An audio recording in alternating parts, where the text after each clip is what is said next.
back, guys. Today we're making the ultimate comfort food, which is for me chicken piccata. It's got chicken, it's got artichokes, it's got capers, it's got fresh parsley and zucchini. It's easy to make, easy to follow, so please check this out. You're going to be making this at home all the time.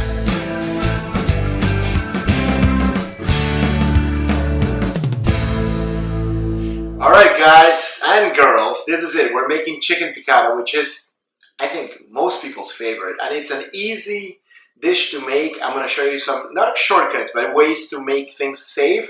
And I'm also going to tell you that this is the kind of dish, if you want to impress somebody, first daters, Valentine's Day, it's easy. I've made this dish, instead of chicken, I've used fish, like halibut and stuff. And it's great, it works for a lot of things, and it's not hard to make. So my chicken piccata and the one we serve at the restaurant is a little bit different in the sense that it doesn't just stick to the capers and the artichokes. We also throw a little zucchini in there, and ours has pasta, which a lot of chickens piccatas do. We serve with pappardelle pasta, which is a thick ribbon pasta. And when it comes to cooking pasta, I'm not going to go through the process of showing you how to do it. I want you to just go and look at the actual container or the label, and make sure you follow the directions of the al dente version, because this pasta is going to be tossed in the sauce that we're going to make. So when that happens, because the sauce is obviously hot, it's going to keep cooking for a little bit. So you want to pull it a little bit before, even if you like your pasta a little bit, not overcooked, but softer, pull it a little bit before, cool it down, and then when we toss it into the sauce, I promise you it'll be great. So one of the things I want to show you is, I love it with zucchini. You can try this with broccoli or spinach or something. But I like the sweetness of zucchini. Zucchini is readily available. It's pretty affordable. And I cut it in this half moon shapes. And it's not complicated. This is half of a zucchini. And all we're going to do is we're going to cut it lengthwise. And once it's cut lengthwise, then we're going to cut it into slices. Whenever you cut something, you want to have your fingers tucked in so you don't cut yourself. And then run your knife in a way that you're comfortable with. A lot of people in the Western world do the rocking motion, and a lot of Asian cooks or trained Asian chefs, they chop down. That's why you use that cleaver kind of cut. I like the cleaver style for this cut, so I just kind of go like this. And you want to keep them sort of consistent in size. You don't want them to be one big and one small. You don't have to do that quick. You can slow down.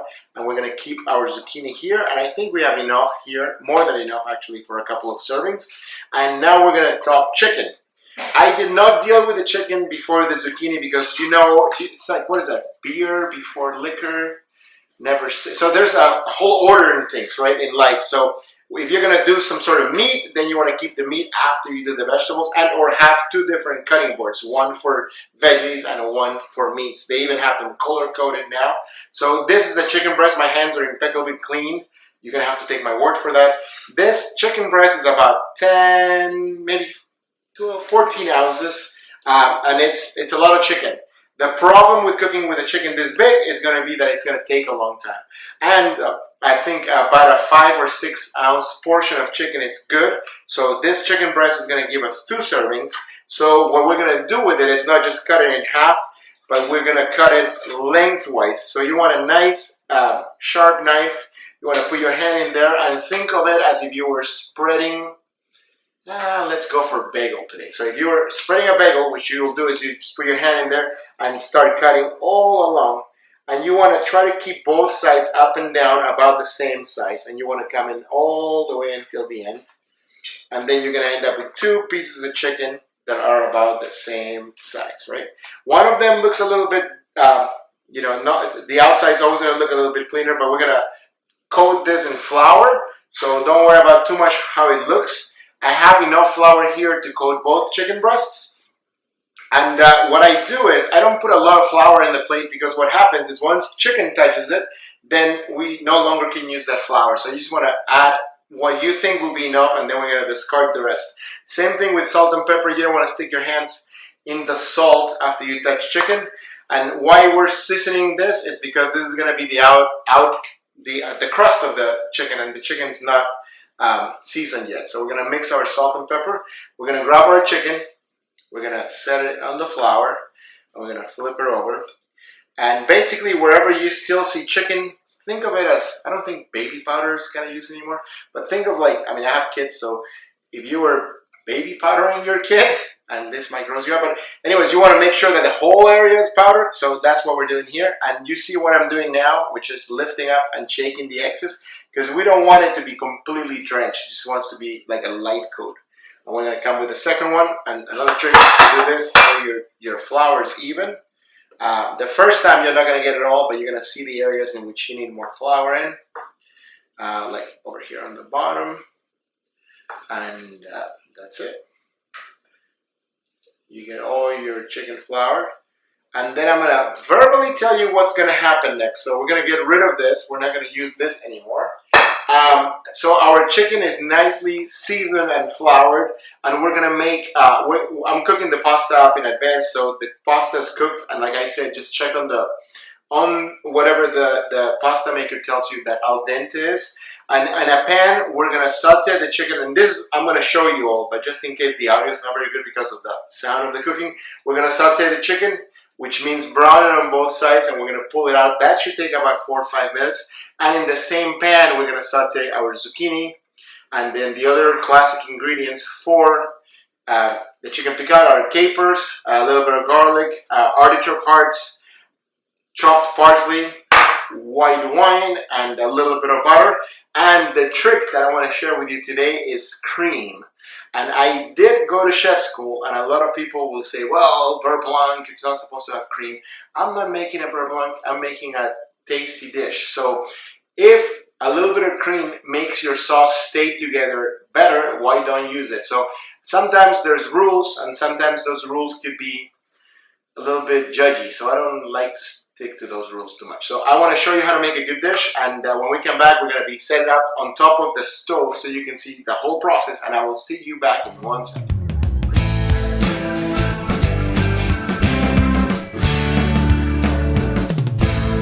Alright, here we are. We're going to start sauteing our chicken for our piccata. Remember, this is the chicken that we have with the flour and the salt and pepper. We're going to add some oil to the bottom of the pan. And in this case, you want to work with a pan that's going to be able to fit both chickens. We're going to cook the chicken, saute it, and then bring it out. When you add oil to a pan, you have to make sure that the pan's a little bit preheated first, or you're going to have to wait. But the last thing you want to do is add chicken to a cold pan, because it's going to tend to stick, and it's going to tend to stew more than to sear. So what we want to do is a sear, use that flour to create a nice crust. So we're going to wait another 10 seconds, and then we're going to put the chicken in there. Anytime you put anything in the fire, it shouldn't be a fearful moment of your life. You should just be able to hold it and gently set it, and then let it drop. And you should, pretty close to after you put it in there, you should be able to hear a little bit of a sizzle from what you're doing.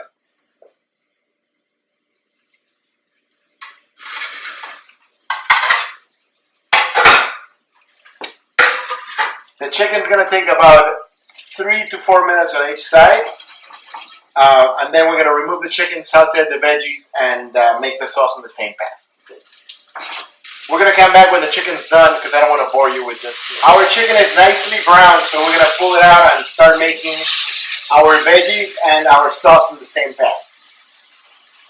At this point, I'm going to add a little bit of oil in the pan, and I'm going to start sauteing my zucchini.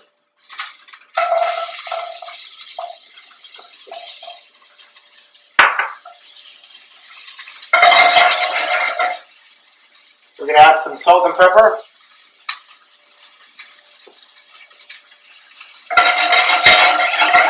And we want to get a little bit of color on the zucchini.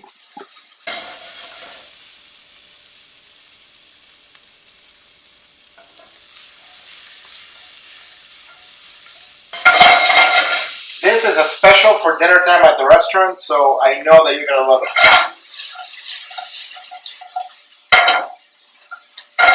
We just want to get a little color on the zucchini, because remember, we're going to add wine and things that is going to finish cooking the zucchini inside. So at this point, we're going to go artichokes.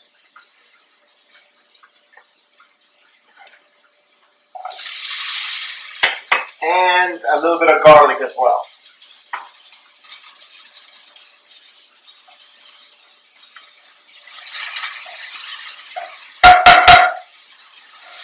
keep adding our ingredients. Next is our capers. I love capers. They bring this sort of mustardy saltiness to their dish. So we're gonna add probably a good tablespoon of capers, maybe a little bit more depending on whether you love them or not. And now we can deglaze with a little bit of white wine.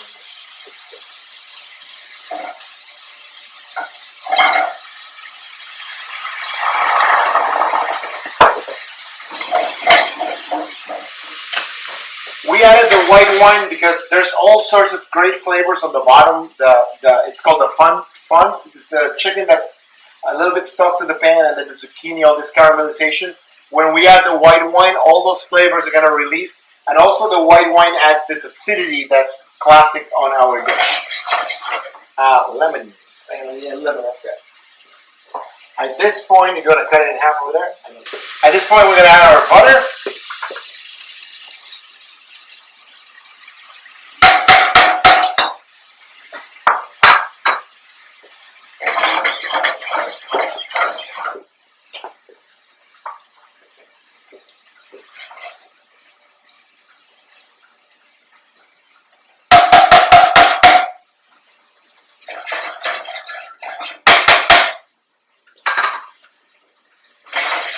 And our cream. And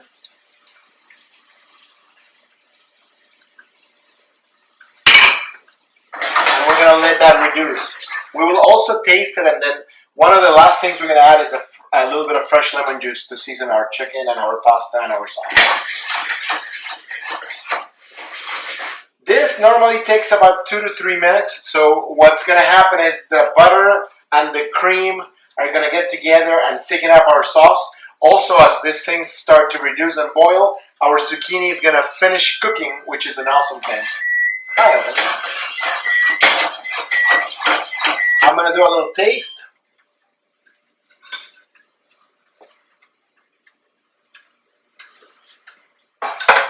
I can definitely taste the garlic, and I can taste the butter and the cream. I still need that little bit of acidity, but that's okay because we're going to add our lemon juice. But it definitely needs a little bit more salt. So the whole thing about cooking is you want to keep tasting throughout the process. You don't want to sit down with your guests and they go, oh, pass me the salt. That's kind of not what you want to do. So you want to make sure that when you're cooking, you want to taste, because what you want to give them is a finished product. You don't want them to finish cooking at the table.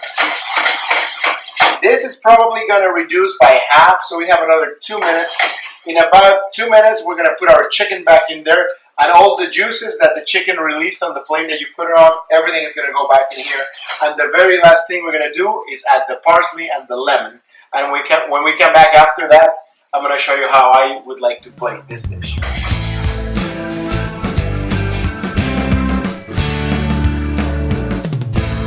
Alright, the moment I've been waiting for, and hopefully you've been waiting for, is the plating of the piccata. Piccata is just one of my favorite things. I just love that mixture of buttery noodles with lemon and chicken and capers. So it's done, it's made. We cooked our pasta. This is the pappardelle pasta that I was talking about. It's like thick ribbons. We're gonna plate, and this is kind of how we plate at the restaurant. So we get about 5 ounces of the noodles, which is about that much on the bottom. And then I'm gonna bring over the pan in which I cooked everything, because this is almost a one pan wonder. It's set over here, and the sauce and the zucchini and the capers, everything is in here. So we're gonna go in there and then crown our dish with that awesomeness. You want to make sure you have a good amount of sauce in those noodles. Then we're gonna build it up with our chicken. That chicken breast gave us 2 servings, so we're gonna do 1 serving, which is one of those pieces of chicken. You want to kind of land it in the middle, and the noodles will hold up, so it should be not too hard to get it in there. And then we're going to top it off with more sauce and some of our zucchini, capers, and artichokes. And then the whole thing is going to be finished with more of the sauce. And after that, just because I love cheese, we have some Parmesan here, and we're going to grate some fresh Parmesan into our dish, right on top. Just make it rain. And this is up to you how much you want. I just love it. So I love the nuttiness of the cheese. So that should be good for me. And then I had some fresh parsley. And we're just going to top it with the fresh parsley. So this is it. This is the piccata that we serve at the restaurant. It's easy to make. It's almost a one pot, one pan wonder. It's got veggies, so it's good for you. It does have butter and cream, but it's great. It's a great dish, and I hope you enjoy it. And please come check us back. We are putting one recipe out every week, and we love your feedback. So let us know if you made it. Let us know how it came out, and let us know what you want us to cook. So thank you so much, and we will see you guys soon. All right, this is it. The moment of truth is when we taste our chicken piccata. It looks awesome. It's great. I want you to taste it. I want you to make it at home. I want you to post it on Instagram, and the tag for it is Luis Sanchez Chef. That's what I want you to do. And also just let me know if it was easy to make, if it was hard to make, if you want me to make something else, another classic pasta like a marsala or something, we can do that as well. So let me taste it. Remember, this is the chicken. That's about a 6-ounce breast that we just drench in a little bit of flour. And these noodles are pappardelle noodles. And the sauce is a butter, lemon, caper sauce. It is so good. It is flavorful. It's refreshing, I guess, from the lemon juice. And this is one that you should definitely make because it's not complicated, but it's very impressive. So please keep watching. We will make a new recipe every week. And thank you again for joining us for another episode of A Seat at My Table. This is Chef Luis Sanchez, and I'm checking out.